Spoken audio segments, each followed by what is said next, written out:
뉴스를 보다가 이런 기사를 하나 봤습니다. 방송인 장성규 씨가 청담동에 아주 목 좋은 곳에 있는 4층짜리 빌딩의 건물주가 됐더라고요. 근데 이 빌딩의 가격이 저기 기사 윗부분에 보면 적혀져 있는데 65억 정도 한답니다. 그냥 평범한 사람들은 사실 그 정도 돈 평생 가봐야 모을 수 없는 돈일 텐데요. 근데 이분이 원래 아나운서였었는데 제 2019년에 프리랜서 선언을 하고 난 다음에 불과 2, 3년밖에 지나지 않았는데 이런 고가의 빌딩을 샀다는 것 때문에 많은 사람들이 굉장히 부러워했습니다. 저도 그 부러워한 사람 중에 포함되고요. 여러분도 마찬가지시겠죠. 제가 한 가지 질문을 드리려고 합니다. 여러분 혹시 여러분이 열심히 돈을 벌어서 한 65억 정도 모았다 하시면 혹시 그 돈을 어디에 쓰시겠습니까?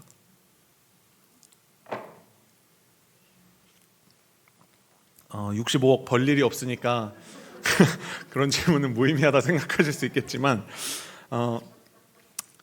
그런 돈이 만약에 우리에게 생긴다면 사실 여기저기 쓸 데가 너무 많겠죠. 뭐 집도 하나 있으면 좋겠고 좋은 거 차도 그렇고 뭐 아이들 자녀 교육도 해야 될 거고 여기저기 쓸 데가 참 많을 겁니다.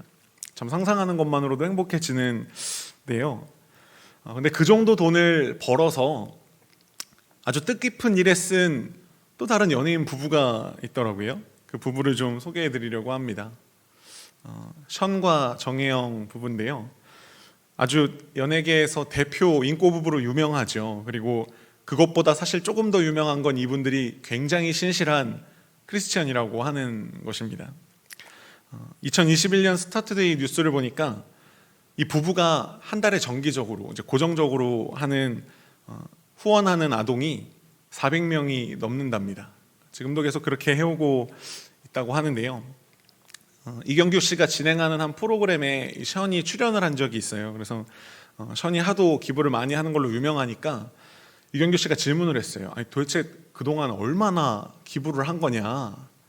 그랬더니만 션이 대답하는데 다른 사람들이랑 이렇게 함께 모아가지고 돈을 모금하는 그런 거 다 제외하고 순전히 부부가 둘이서 번 돈으로만 55억 정도 기부했다고 그렇게 얘기하더라고요. 많이 했죠, 정말. 근데 그 대답을 듣고 난 다음에요, 이경규 씨가 아주 깊은 한숨을 쉽니다. 어휴, 이렇게 쉬는데 제가 생각을 좀 해봤어요. 왜 이경규 씨가 그렇게 깊은 한숨을 내셨을까?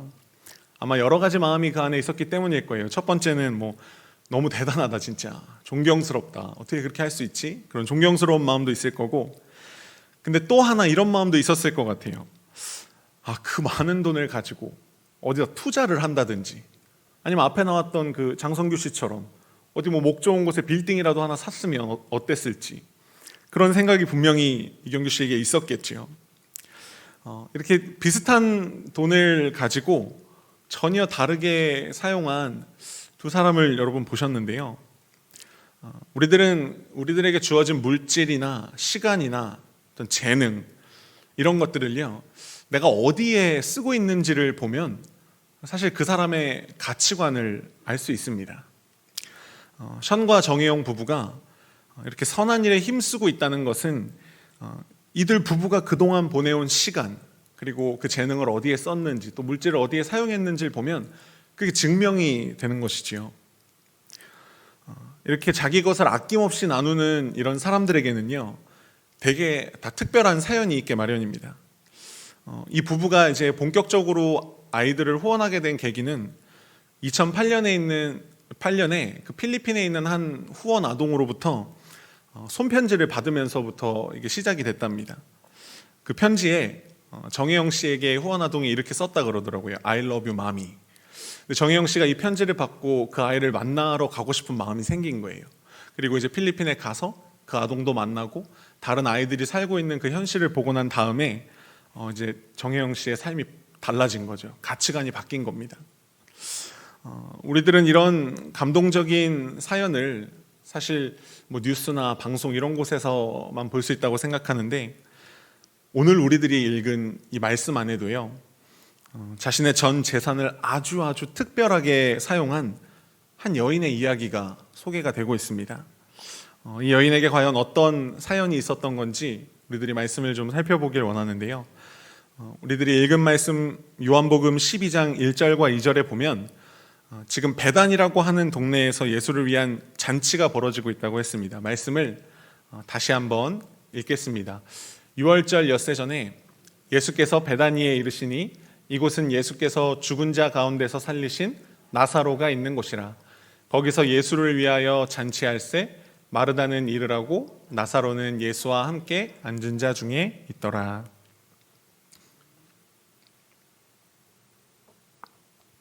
이 베단이라고 하는 장소는요, 복음서에 여러 차례 등장을 하는 장소입니다. 특별히 요한복음에서 이 베다니를 소개할 때는 뭐라고 이야기를 하냐면 나사로와 그의 가족이 살고 있는 곳이다, 그렇게 소개를 하거든요. 근데 이 나사로 가족에게는 또 아주 특별한 사연이 하나 있지요. 그러니까 1절 말씀에 저기 기록되어 있지만 예수님께서 죽은 지 나흘이 지난 그 나사로를 다시 살려주셨거든요. 이런 엄청난 기적을 경험한 가족이 나사로 가족입니다. 그래서 이날 지금 예수님을 위해서 벌어지고 있는 이 잔치는 나사로를 살려주신 예수님께 대한 그 감사를 표시하는, 그 감사하는 잔치인 거죠. 그러니 그 잔치의 분위기가 여러분 상상이 되시죠? 사람들이 굉장히 즐거워하고 웃음소리가 넘치는 그런 잔치였습니다.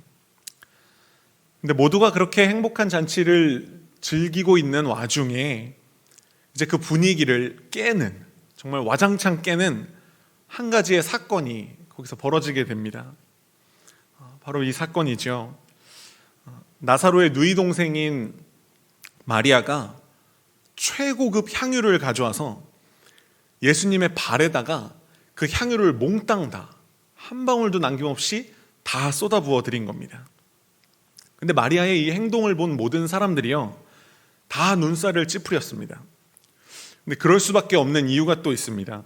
지금 이 잔치가 행해지고 있는 곳은 베단이라고 말씀드렸는데, 제가 20세기 초쯤에 베다니를 촬영한 사진이 있어서 한번 가지고 와봤습니다. 베다니는 이런 곳이거든요. 여러분 사진으로만 봐도 대충 알겠지만 이 동네는 뭐가 없습니다. 참 허름해 보시는 것과 같이 허름한데요. 이 베단이라고 하는 이름의 뜻이 뭐냐면 가난한 자의 집이라는 뜻입니다. 그러니까 실제 그 지역에 가난한 사람들이 많이 살았으니까 그런 이름이 붙었겠죠. 그런 베다니에서는 도무지 낭비라고 하는 것이 어울리지가 않는 거죠. 있을 수 없는 거죠. 근데 성경이 예수님께 부어드린 마리아의 향유, 그것에 대해 가치를 뭐라고 얘기하냐면 오늘 말씀해 보니까 이렇게 돼 있어요. 마리아는 지극히 비싼 향유, 곧 순전한 나드 한 근을 가져다가 예수의 발에 붓고 자기 머리털로 그의 발을 씻으니 향유 냄새가 집에 가득하더라. 아니 도대체 어떤 향유길래 성경이 잘 사용하지 않는 이 지극히 비싸다는 이런 표현을 했을까요? 먼저 이 향유는요, 원산지가 이스라엘이 아닙니다. 이스라엘에서 굉장히 멀리 떨어진 인도 접경 지역에서 나는 향유인데요, 이 향유가 너무너무 귀하기 때문에 이스라엘에 생겨난 풍습이 있어요. 그게 뭐냐면 이제 여인들마다 지금으로 따지면 보석함 같이 이렇게 옥합을 하나씩 가지고 다니면서 기회가 될 때마다 이 향유를 한 방울 한 방울 모으는 겁니다. 여유 있을 때마다. 그럼 그걸 모아서 어디에 쓰냐면 자기의 결혼 미천, 결혼하기 위한 미천으로 이거를 사용했다고 해요. 그러니 오늘로 이것을 비유하자면 결혼하기 위해 모아놓은 적금 통장 이쯤 되지 않을까요?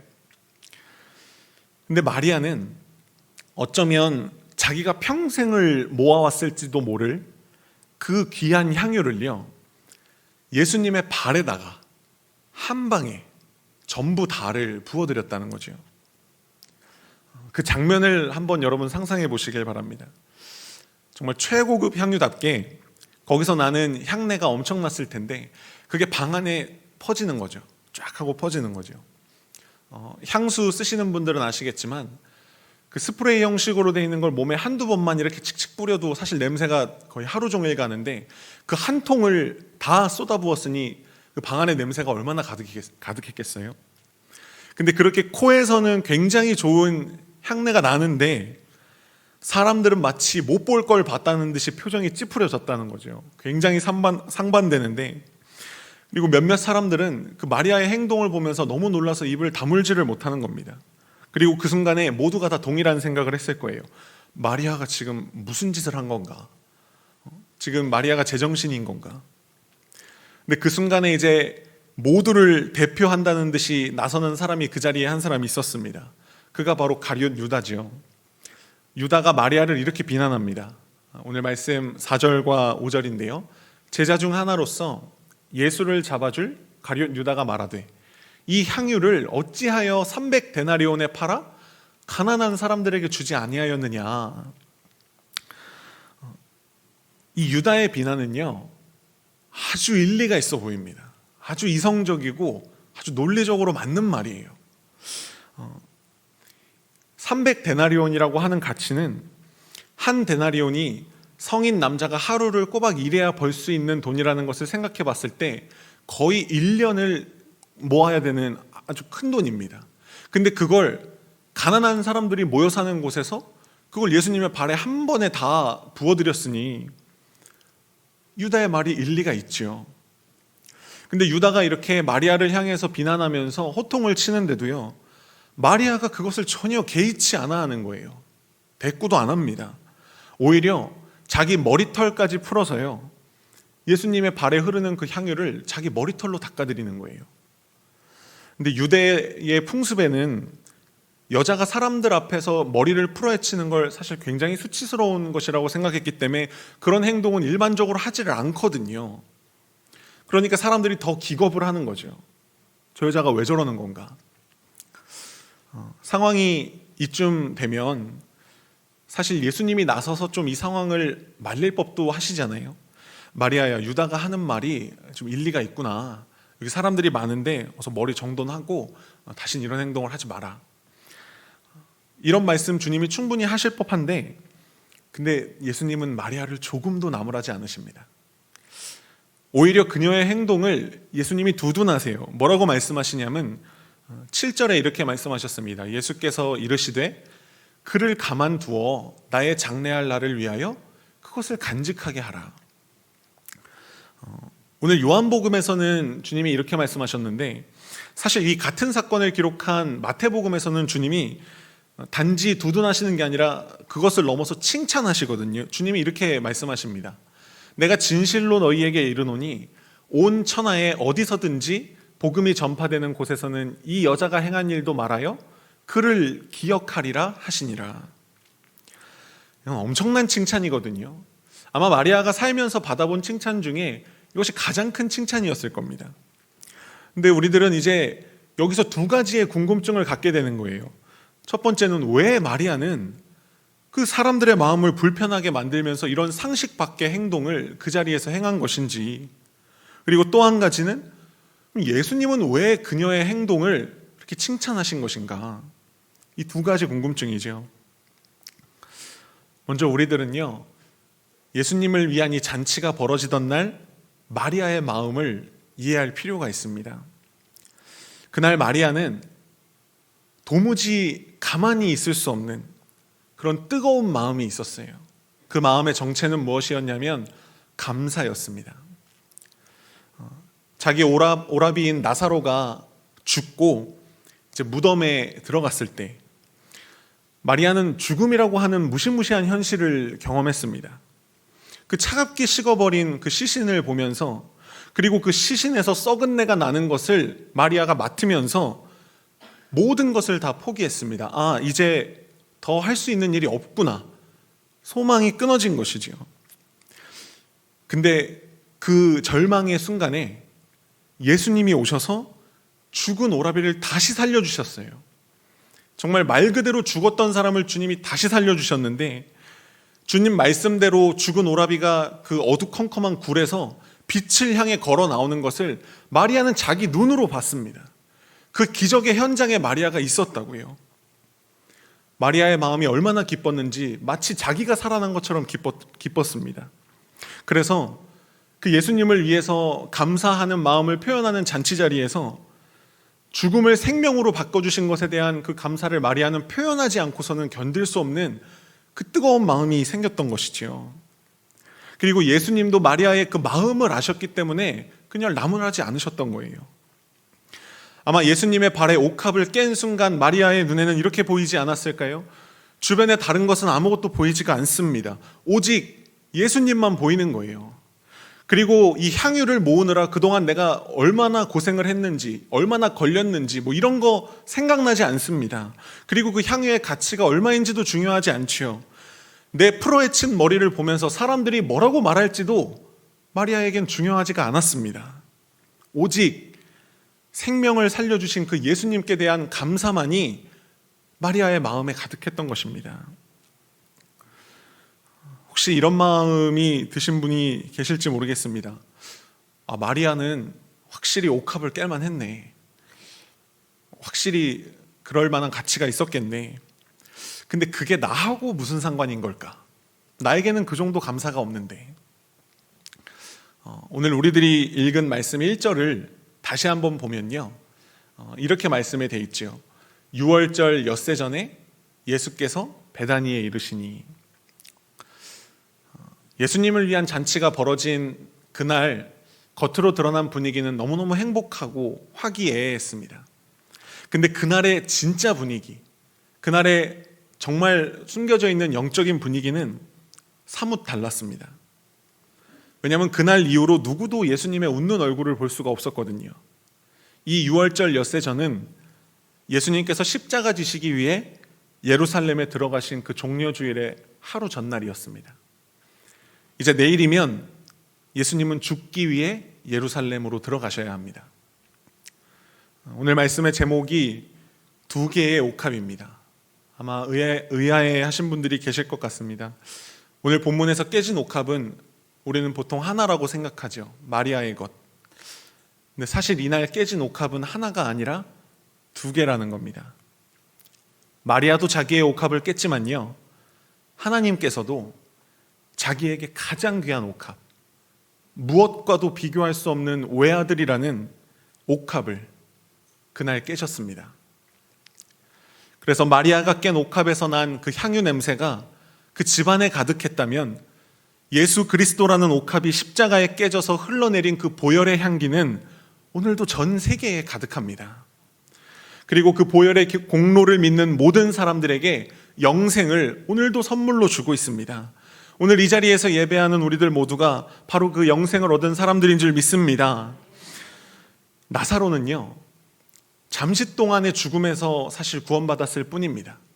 근데 우리가 선물로 받은 영생은 다르지요. 잠시 받고 사라질 그런 구원이 아니라 영원히 하나님 나라에 거할 수 있도록 우리의 영혼이 구원받았다는 겁니다.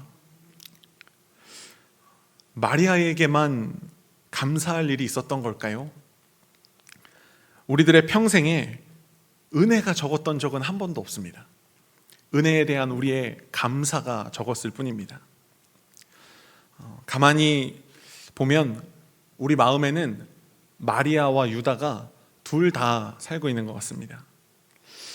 너무너무 감사해서 다 드리고 싶은 마음이 일타가도 어느새 또 다시 유다처럼 돼서 내가 언제 그런 마음을 가졌나 계산적으로 또 바뀌고요. 근데 우리만 그런 게 아니라 앞서 말씀드렸던 그 션과 정혜영 부부에게도 그런 일이 있었더라고요. 이 부부가 이제 부부 동반 CF를 처음으로 찍게 된 겁니다. 그래서 큰 돈을 한꺼번에 벌게 됐는데 그때 당시 이 아내 정혜영 씨의 꿈이 뭐였냐면 내 집 마련이었어요. 사실 모든 부부들이 그 꿈을 꾸잖아요. 그래서 적금을 열심히 모으고 있는데 부부 동반 CF를 찍으면서 큰 돈을 벌게 돼서 너무 기뻤다는 거예요. 왜냐하면 자기 꿈에 한 걸음 더 다가갔다고 생각했으니까. 근데 남편 션이 이렇게 제안을 하더랍니다. 우리 부부가 이렇게 처음으로 같이 CF를 찍어서 큰 돈을 벌었는데 우리 의미 있게 이 돈은 다 전액 기부하면 어떻겠냐고. 눈치가 별로 없었던 것 같아요. 이제 그 말을 듣는데 정혜영 씨의 마음 안에서 마리아와 유다가 막 그때부터 치열하게 싸우는 거죠. 아니, 남들은, 다른 연예인들은 다 번듯하고 너무너무 좋은 집에서 사는데 우리 집은 언제까지 이렇게 살아야 되는 건가? 이런 막 유다의 마음이 막 치고 올라오고, 또 한편에서는 그 기부하자고 하는 남편 션의 그 아름다운 마음도 또 이해가 되면서, 그건 또 마리아의 마음이었겠죠. 그 둘이 막 경쟁을 하는 거예요. 근데 처음에 그 경쟁에서는 유다가 이겼습니다. 그 돈을 일단 적금하기로 했대요. 근데 아까 말씀드렸지만 정혜 형이 필리핀에 가서 그 자신에게 편지를 쓴 클라리제라고 하는 그 후원 아동을 만나서 그 아동이 당신 덕분에 저에게도 꿈과 희망이 생겼다고 하는 그 말을 들을 때 정혜 형의 마음이 바뀐 거예요. 가치관이 달라진 거지요. 그리고 그 필리핀에서 돌아와서는 남편에게 이렇게 얘기를 했답니다. 내 집 마련의 꿈은 잠시 뒤로 하고 100명의 아이들에게 꿈을 주는 것으로 대신하고 싶다고. 저에게도 비슷한 일이 있었습니다. 어느 특별한 주일에 이제 감사할 일이 있어서 감사헌금을 하기로 아내와 이야기를 했죠. 그때부터 저는 이제 내가 가진 돈이 지금 어느 정도고 내 수중에 있는 돈이 어느 정도고 그 중에 어느 정도를 헌금할 수 있는지를 머리로 막 계산하기 시작했습니다. 근데 감사헌금을 하자고 얘기한 그 순간 제 계산하고 있는 제 모습이 참 무안할 정도로 아내는 아무 고민도 하지 않고 얼마 헌금하자 딱 얘기를 하더라고요. 근데 제가 그 얘기에 굉장히 놀랐어요. 왜 놀랐냐면 그 돈이 저희한테 없는 돈이었거든요. 그 정도 액수가 없었습니다, 저희한테. 근데 그 돈을 헌금하자는 거예요. 그래서 제가 나라도 빨리 정신을 제대로 차리고 답변을 해야겠다 생각을 하고, 당신 그 정도 돈이 있어? 라고 물었더니 해맑게 웃으면서 아니? 라고 대답을 하더라고요. 너무너무 무책임하다고 그 순간엔 제가 생각을 했습니다. 근데 제가 이 설교를 준비하면서 그 순간을 다시 떠올리게 되더라고요. 그날 아내의 마음에는 마리아가 컸던 거예요. 그 환하게 웃으면서 우리 이렇게 헌금하자고 얘기했을 때 내 수중에 지금 얼마가 있는지는 생각하지 않고 그만큼 드리고자 했을 땐 그 마음에 감사하는 마음이 얼마나 컸으면 그렇게 얘기를 했을까요? 근데 부끄럽게도 저는 목사임에도 제 마음엔 유다가 컸던 거죠. 계산하고 그게 맞는지 확인하고. 오늘 설교를 준비하는데 그 순간이 자꾸 떠오르면서 저를 회개하게 되더라고요. 내게 있는 향유옥합이라고 하는 찬양이 있습니다. 많은 교회에서 헌금을 할 때면 이 찬양을 의례껏 부르죠. 저희 청년부에서도 헌금할 때 이 찬양을 부르고 있는데요. 이 찬양의 앞부분 가사는 이렇습니다. 아마 다들 잘 아실 겁니다. 내게 있는 향유옥합 주께 가져와 그 발 위에 입 맞추고 깨뜨립니다. 많은 사람들이 이 찬양에서 중요한 가사는 이 앞부분 가사일 거라고 생각을 해요. 내게 있는 귀한 것 가져와서 주님께 드리라는 거구나, 그 얘기 하는 거구나. 근데 이 찬양의 진짜 핵심은요, 가사 앞부분이 아니라 뒷부분입니다. 뒤에 가사가 이렇습니다. 나를 위해 험한 산길 오르신 그 발, 걸음마다 크신 사랑 새겨놓았네. 나를 위해 십자가에 달리신 그 발, 흘린 피로 나의 죄를 대속하셨네. 이 찬양이 진짜로 노래하고 있는 것은 바로 이것입니다. 예수 그리스도의 십자가 사랑이에요. 내 삶의 향유옥합을 우리들이 가져와서 주님의 발 아래 무릎 꿇고 그것을 깨뜨릴 수 있는 이유는 주님의 십자가 사랑 때문이라는 것이지요. 나를 위해서 그 수치스러운 십자가를 지시고 정말 험한 산길을 한 발 한 발 걸어가셨을 그 주님을 떠올릴 때, 그 크신 사랑을 새겨놓으신 주님의 십자가를 바라볼 때 내게 있는 무엇도 아깝지가 않다는 거예요. 끝내 십자가에 달리셔서 물과 피를 다 쏟으시고 나에게 영원한 생명을 선물로 주신 그 주님의 십자가를 묵상할 때, 단지 내가 가진 어떤 물건이나 그런 것을 떠나서 내가 가진 것을 다 드리고 내 삶을 다 드려도 아깝지가 않다는 거죠. 십자가를 바라볼 때 우리들의 마음은 마리아로 물들어 가는 겁니다. 내 삶의 최고의 보물인 향유옥합을 가져와 주님께 드리면서도 되려 죄송한 마음에 주님, 제가 드릴 것이 이거밖에 없습니다. 제가 가진 것이 이거밖에 없습니다. 그렇게 눈물로 주님의 발을 씻어드리면서 주님 앞에 무릎 꿇었던 그 마리아의 마음으로 우리도 물들어 갑니다. 십자가를 바라볼 때요. 그리고 언제나 그렇듯이 마리아로 가득한 마음에는요, 유다가 서 있을 자리가 없습니다. 그러니까 서두에 자기 것을 아낌없이 주는 사람들에게는 특별한 사연이 있다고 말씀드렸습니다. 우리들 모두가 다 그런 특별한 사연이 있는 사람들입니다. 주님의 십자가 사랑이야말로 세상에서 가장 특별한 사연이고 우리들이 그 이야기의 주인공들입니다. 함께 찬양하겠습니다.